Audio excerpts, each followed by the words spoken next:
They called her worthless and threw her discharge papers across the desk. But when the captain noticed the small tattoo on her wrist, a series of dates and coordinates spanning 3 war zones, everything changed. What happened next would redefine everything they thought they knew about courage. The morning sun cast long shadows across the elite police academy's tactical training facility in Colorado Springs. Officer Sarah Chen sat alone at the far end of the shooting range, methodically field-stripping her sidearm while chaos erupted around her. Recruits shouted, laughed, and compared scores from the previous day's exercises. But Chen remained silent, her dark eyes focused entirely on her weapon. At 5'4" with a slight build, she seemed almost fragile among the towering figures of her classmates. "Look at Mouse doing her thing again," muttered Recruit Jackson, a former college football player whose massive frame dominated any room he entered. "Think she'll actually hit something today, or just waste more ammunition?" The laughter that followed his comment died abruptly as Captain Rodriguez approached. A decorated veteran of both Iraq and Afghanistan,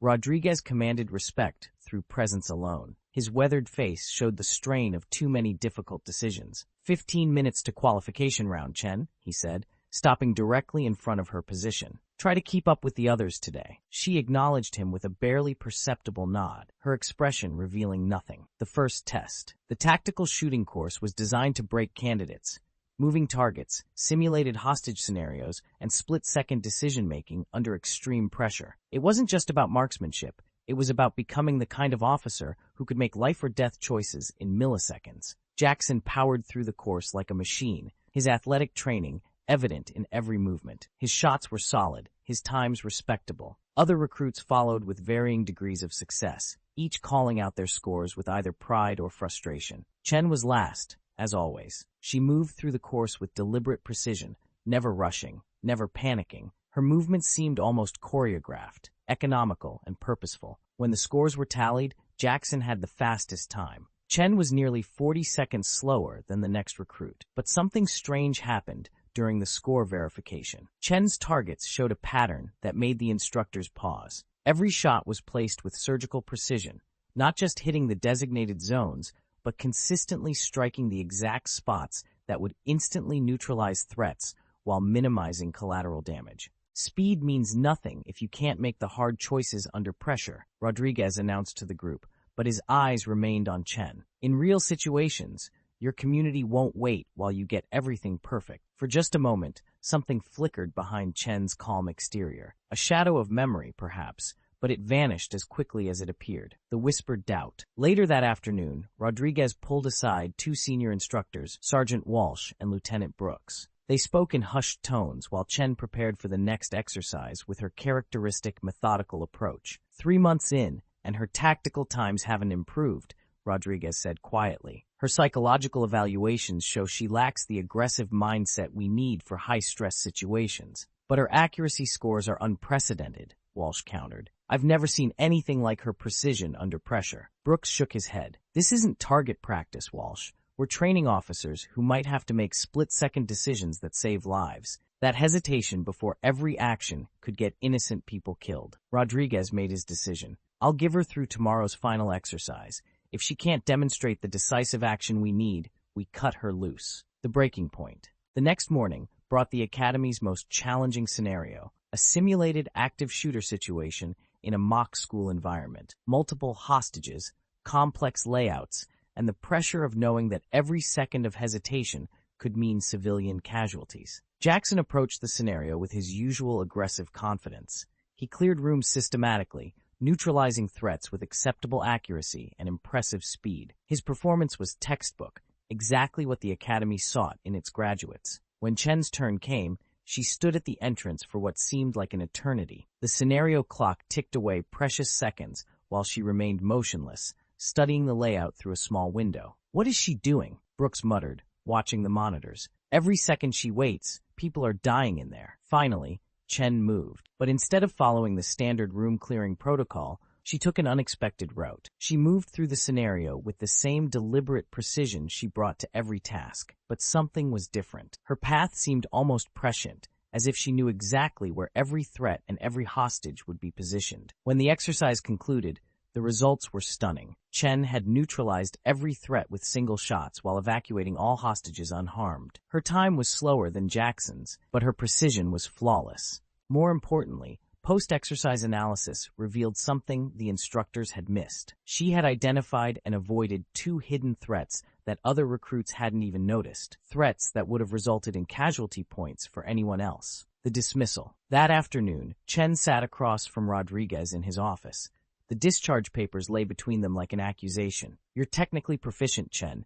Your marksmanship is exceptional. Your tactical awareness is unusual." Rodriguez leaned forward. "But you lack the decisive action we need in critical situations. Police work requires instant judgment calls." "I understand, sir," she replied, her voice barely above a whisper. "Do you? Because from what I've observed, you approach every scenario like you have unlimited time to analyze every angle. In the field, you don't. Citizens in danger can't wait for perfect solutions." She nodded once.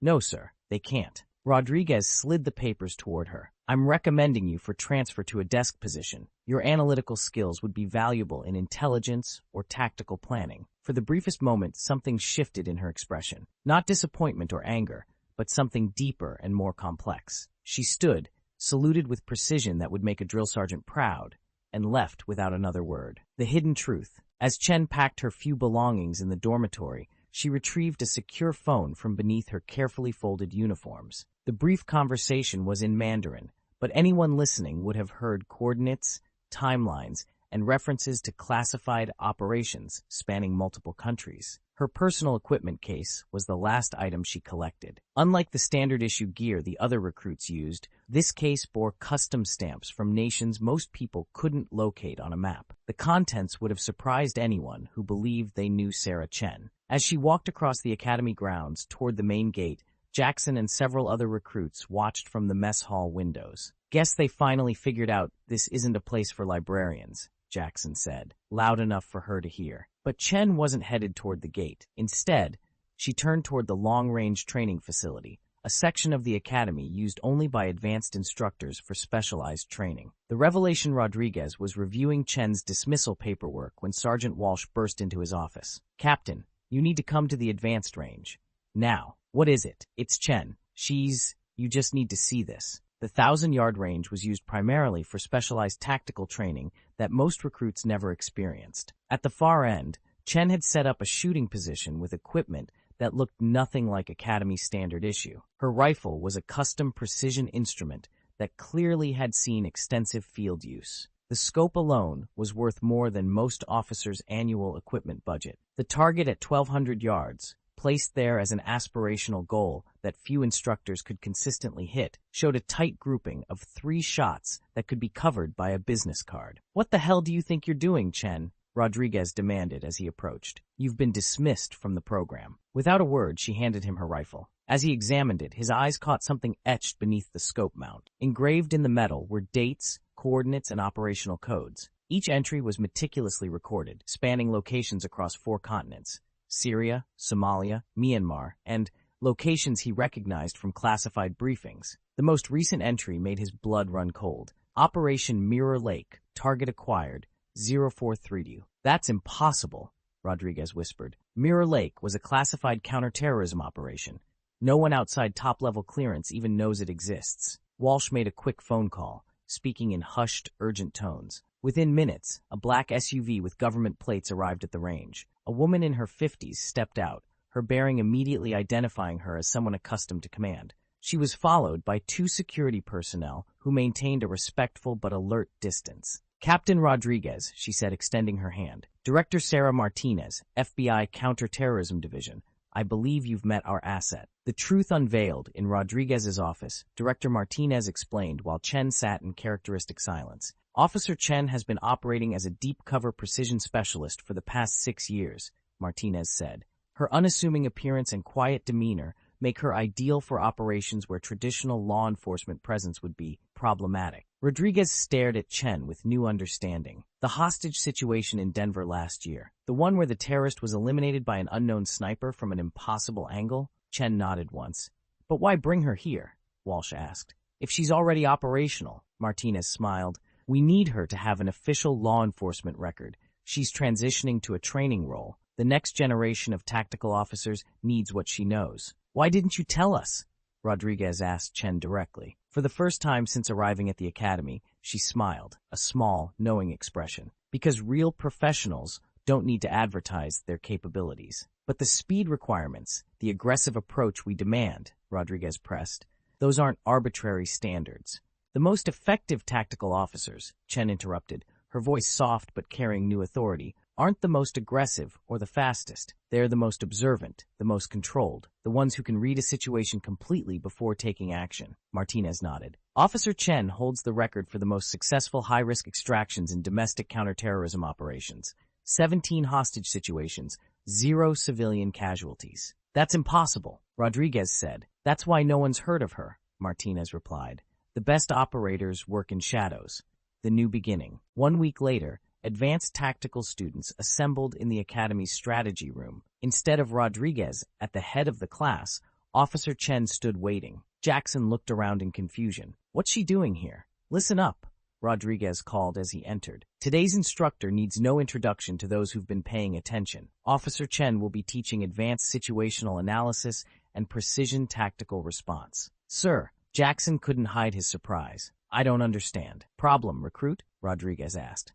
No, sir. For the next 2 hours, Chen demonstrated techniques most of them had never seen. Methods for reading micro-expressions that indicated hostile intent, techniques for managing stress responses that allowed for clearer decision-making, and tactical approaches that prioritized precision over speed. She spoke more in those 2 hours than she had in 3 months of training. Her voice carried the quiet confidence of someone who had applied these skills in situations the recruits could only imagine. The difference between a good tactical decision and a perfect one isn't speed, she explained. It's complete situational awareness. Your greatest tool isn't your weapon. It's your ability to see what others miss. She demonstrated breathing techniques that seemed simple, but required discipline most had never developed. When facing a high-stress situation, your heart rate is your enemy. Each beat shifts your aim, clouds your judgment, affects your decision-making. Learning to control your physiological response is learning to save lives. After class, Jackson approached her hesitantly. Officer Chen, I owe you an apology for the way I channel that energy into your training, she said. Not unkindly. Use it to become better. How did you stay so calm when everyone doubted you? She considered him for a moment, because this was never about proving anything to anyone else. It's about the mission, always the mission. The full picture that evening, Rodriguez joined Chen at the advanced range. I misjudged you completely, he admitted. We all did. You judged me by your standards, she corrected. Those standards are valid for traditional police work. They just weren't applicable to what I do. And what exactly do you do, Officer Chen? She considered the question carefully. I protect people who don't know they need protection. I solve problems that can't be solved through conventional means. Rodriguez watched her adjust her scope with the precision of a surgeon. The Mirror Lake operation. That terrorist who was planning the embassy attacks. Her eyes met his briefly. I can't discuss operational details. There was no sniper team deployed, was there? It was just you. Official records indicate multiple assets were involved in that operation. Rodriguez understood. The brass wants you to redesign our tactical training program, not just here, but at academies nationwide. They're calling it Precision Response Protocol. She frowned. I work better when people don't know who I am. Sometimes we serve where we're needed, not where we're comfortable. The larger mission. 3 weeks later, Chen stood before a gathering of senior law enforcement officials from across the country. FBI directors, SWAT commanders, academy instructors, all there to understand this new approach to tactical training. Director Martinez made the introductions. What Officer Chen has developed represents a fundamental shift in how we approach high-stakes law enforcement situations. Rather than relying solely on superior firepower and aggressive tactics, her methods emphasize intelligence, patience, and surgical precision. She activated a secure presentation system, showing statistical comparisons. Traditional tactical response has a civilian casualty rate of 12%. Operations using Chen's methodology show a rate of less than 2%. How is that possible? Asked a SWAT commander from Chicago. Chen stepped forward. By changing how we define success. Speed of resolution isn't the primary goal. Perfect resolution is. Taking an extra 30 seconds to completely assess a situation can save multiple lives. She outlined her approach. Psychological profiling of suspects in real time, environmental analysis to predict behavior patterns, and precision tactics that neutralize threats while minimizing risk to everyone involved. This sounds theoretical, commented another official. It's not, Martinez replied, activating another slide showing operational results. Officer Chen's methods have been field-tested in 17 high-risk situations over the past year. Perfect record. The demonstration. The next day, Chen led the officials through a practical demonstration using the Academy's most advanced simulation facility. The scenario: an armed suspect holding multiple hostages in a crowded shopping center. Traditional SWAT protocols called for rapid deployment, overwhelming force, and quick resolution. Chen's approach was different. She spent the first 10 minutes gathering intelligence that others would consider unnecessary, studying the suspect's background, analyzing the physical layout for psychological impact on hostage behavior, identifying every possible angle of approach. When she finally moved, her actions seemed almost choreographed. She positioned herself in a location that provided visual contact with the suspect while remaining completely invisible to him. From there, she observed his behavior patterns, stress indicators, and interaction with hostages. She's been watching for 20 minutes, one observer noted. When does she act? When the situation provides the optimal outcome for everyone involved, Martinez replied. Finally, Chen took action. Using insights gathered during her observation period, she created a distraction that caused the suspect to move into a position where she could neutralize him with a non-lethal precision shot that ended the situation instantly. 0 casualties. 0 injuries. Perfect resolution. I've never seen anything like that, the Chicago commander admitted. It's like she could predict his behavior. She could, Chen said simply, because I took time to understand who he was, not just what he was doing. The personal cost. Later that evening, as Chen cleaned her equipment in the Academy Armory, Rodriguez found her there. Martinez told me about Portland, he said quietly, about what happened to your partner. Her hands stilled momentarily before resuming their methodical work. Detective Williams was a good officer, she said finally. 6 months undercover, building a case against that trafficking ring. When the operation went bad, you held position for 8 hours in that warehouse, wounded, watching over his body until extraction could reach you. She reassembled her rifle with practiced efficiency. The mission required it. Most people would have called for immediate backup. Standard protocol demanded it. Standard protocol would have compromised 3 other undercover operations and gotten 12 trafficked children killed. Rodriguez leaned against the workbench. That's why you never rush, isn't it? You've learned that patience saves lives. In my work, acting too quickly gets innocent people hurt. Every situation has a perfect moment for action. My job is recognizing when that moment arrives. The new understanding. Over the following months, Chen's influence on the Academy became transformative. Traditional training that emphasized aggressive response was supplemented with her methods of patient analysis and precision action. Recruit scores improved dramatically. More importantly, psychological evaluations showed increased confidence in handling complex situations where multiple variables required careful consideration. Jackson, who had initially been her harshest critic, became one of her most dedicated students. His natural physical advantages, combined with Chen's analytical methods, made him an exceptional tactical officer. I used to think being strong and fast was enough, he told her after a particularly challenging exercise. But you've shown me that being smart is more important than being tough. Chen allowed herself a small smile. Strength and speed are tools. Wisdom is knowing when and how to use them. How do you stay so calm when everything is chaos? By remembering that my calmness might be the only thing standing between innocent people and tragedy. That responsibility demands the best of me, always. The ripple effect. 6 months after Chen's integration into the Academy, reports began filtering in from across the country. Officers trained in her methods were achieving unprecedented success rates in high-risk situations. A hostage situation in Miami resolved with 0 casualties. An armed robbery in Seattle ended with the suspect surrendering without a shot fired. A domestic violence case in Phoenix concluded with the abuser receiving help instead of prison time, and the family reunited safely. Each success story followed the same pattern: careful observation, patient analysis, and precise action at the optimal moment. Rodriguez called Chen into his office to share the reports. You've started something bigger than just training reform, he told her. You've changed how law enforcement thinks about its role in society. The mission was always to protect and serve, she replied. I just helped people remember that sometimes the best way to protect is to understand first,